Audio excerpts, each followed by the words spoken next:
Story 1. AITA for refusing to forgive my wife for cheating. Even though she says it was my fault, my wife, 32F, and I, 34M, have been married for 6 years. A few weeks ago, I found out she cheated on me with a coworker. She swore it meant nothing and blamed me for it, saying I've been emotionally distant and not giving her enough attention. For context, I work long hours because I'm the main provider. She works part-time by choice because she wanted more free time for herself. I never complained about that. I just wanted her to be happy. But now she says my long work hours made her feel neglected and unwanted. So she fell into an affair. I told her cheating is a choice, not an accident. If she was unhappy, she could have talked to me instead of sleeping with someone else. She keeps crying and saying she regrets it, but I don't feel sorry for her. I feel betrayed. She's mad that I won't even consider working through it and says I'm throwing away our marriage over one mistake. I don't think I owe her forgiveness, but some friends and even her family say I should at least try to fix things instead of giving up so easily. AITA for refusing to forgive her? Story 2. AITA for feeling betrayed after my wife hid that she could never have kids until years into our marriage. I, 34M, met my wife, 33F, about 10 years ago. From the very beginning, I knew she was special. We clicked instantly, same sense of humor, same life goals, or so I thought, and just an overwhelming feeling of, this is the person I want to build a life with. As we dated, I made it very clear that I've always wanted a family. I wasn't pushy about it, but I talked about how I looked forward to being a dad one day, how I wanted to raise kids and create a loving home together. She never gave any indication that she didn't want that too. She would smile, nod, and sometimes even talk about what kind of parent she thought she'd be. Fast forward a few years, we get married. It was the happiest day of my life. I loved this woman with my whole heart, and I truly believed we were on the same page about everything that mattered. Then, a few years into our marriage, we start talking more seriously about trying for kids. That's when she finally drops the bombshell she has known since before we even met, that she has a medical condition that makes it impossible for her to conceive. Not unlikely. Not difficult. Impossible. I was stunned. It wasn't even just that she couldn't have kids, it was that she knew all along and never told me. Not when we were dating. Not when I expressed over and over how much I wanted children. Not before we got married. When I asked her why she never told me, she just said she didn't want to lose me and hoped that by the time we got to this point, I would love her enough that it wouldn't matter.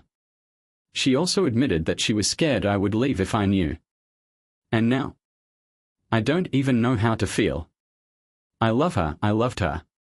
But I can't shake this overwhelming feeling of betrayal. This wasn't some small omission. She took away my ability to make an informed decision about my future. She knew this was a deal breaker for me and just lied by omission. I feel trapped. I feel cheated.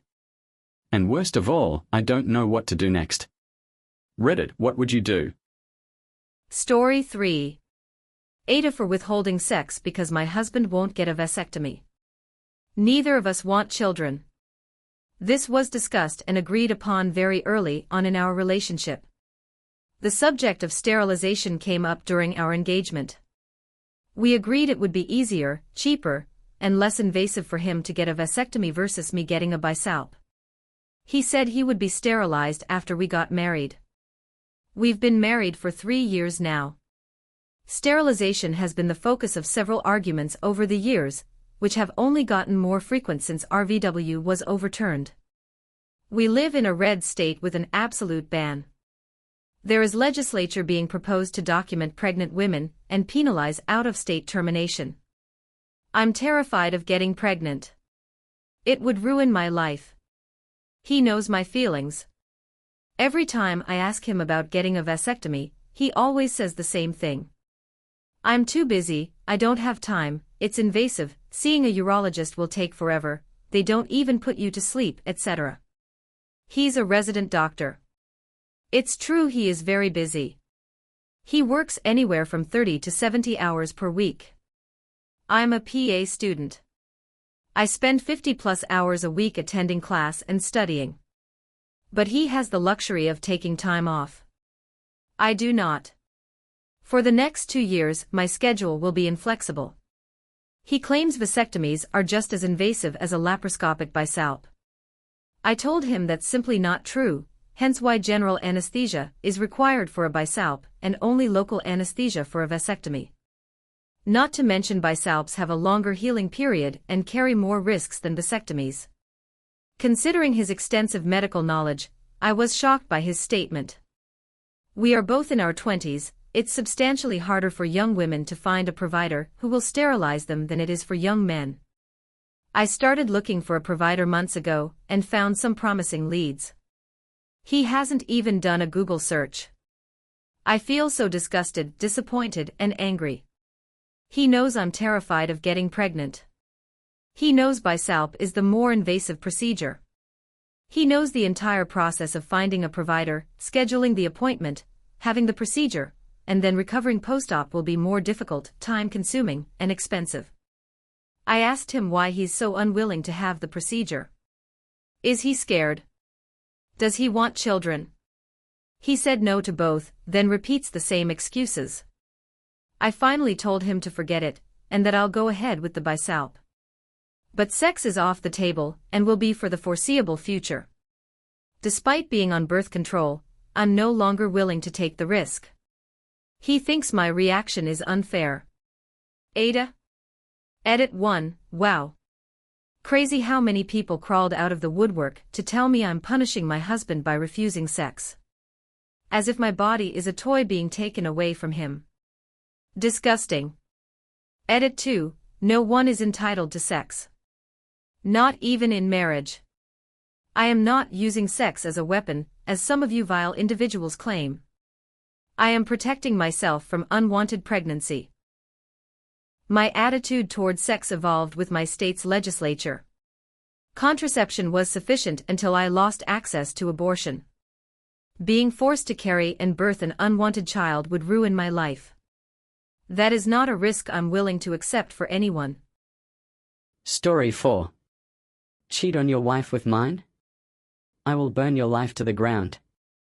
Way back in the early 2000s, I began to suspect that my wife was up to something. Our 2 kids were about 4 and 6, still young, but not so young they couldn't tell you something about what had happened in their day. They started talking a lot about staying with my wife's parents during the day, which wasn't really that strange in and of itself, but since they lived about 90 minutes away, doing so 2 or 3 times a week seemed a bit much. That was basically every day she wasn't working at her part-time job. When I asked her about it, she denied it, but was never a good liar. So, I started tracking the mileage on her car, and sure enough, she was driving an extra 400 or so miles per week. I knew some shit was going on. Then one day I sat down at the computer and she had left a sticky note with her AOL password written on it next to the keyboard.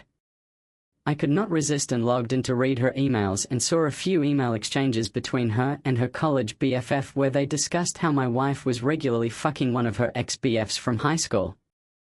No mention of details about him other than my wife also talking shit about his wife, making fun of how she'd gotten fat after having kids.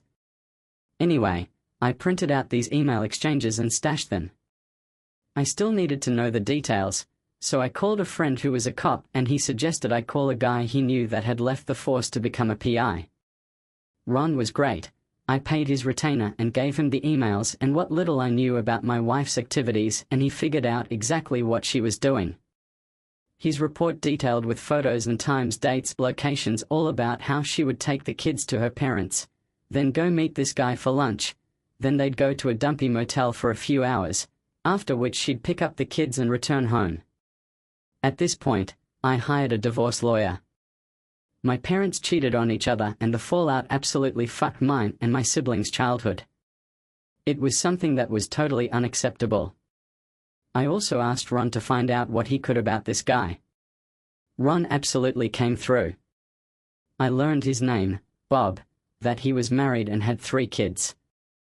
I also found out that he worked as a VP of sales for his father-in-law's business. Mum. At this point, I had my lawyer draw up the divorce papers. I also asked Ron for a couple more copies of his report, and one more thing I wanted him to do for me. On the same day I had my wife served with the divorce papers at her work, I had Ron meet with this guy's wife and show her everything he'd found out. She seemed nice and I figured that she deserved to know what her dear hubby was up to. What she did with that information was up to her. While the information about my wife's infidelity didn't really matter in my divorce proceedings, Bob's wife did a real number on him. According to the publicly available court documents from the divorce and other related proceedings, she cleaned out their joint account, took the kids and left. As soon as her dad found out what he'd done, Bob was fired, and since her parents actually owned the house where Bob and his wife lived, he also got evicted. Their divorce was ugly. Lots of fighting in, and evidently out of, court.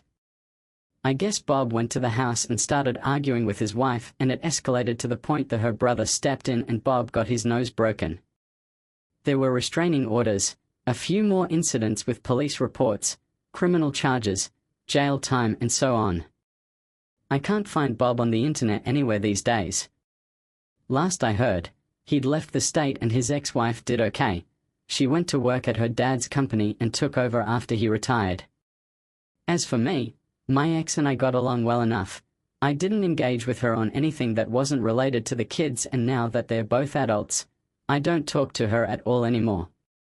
I don't hate her or anything, but I only care in the context that she is my kids' mom and is important to them, nothing beyond that.